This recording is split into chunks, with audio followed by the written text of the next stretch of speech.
तयाची पत्नी होती सुंदर, नदी किनारी एकदा त्यांनी श्रीहरी जगत पिता दूर करीतो व्यथा, ऐका सत्यनारायणाची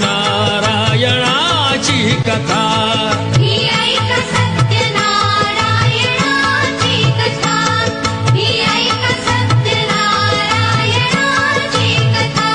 मुकुराजा होता महाथोर, तयाची पत्नी होती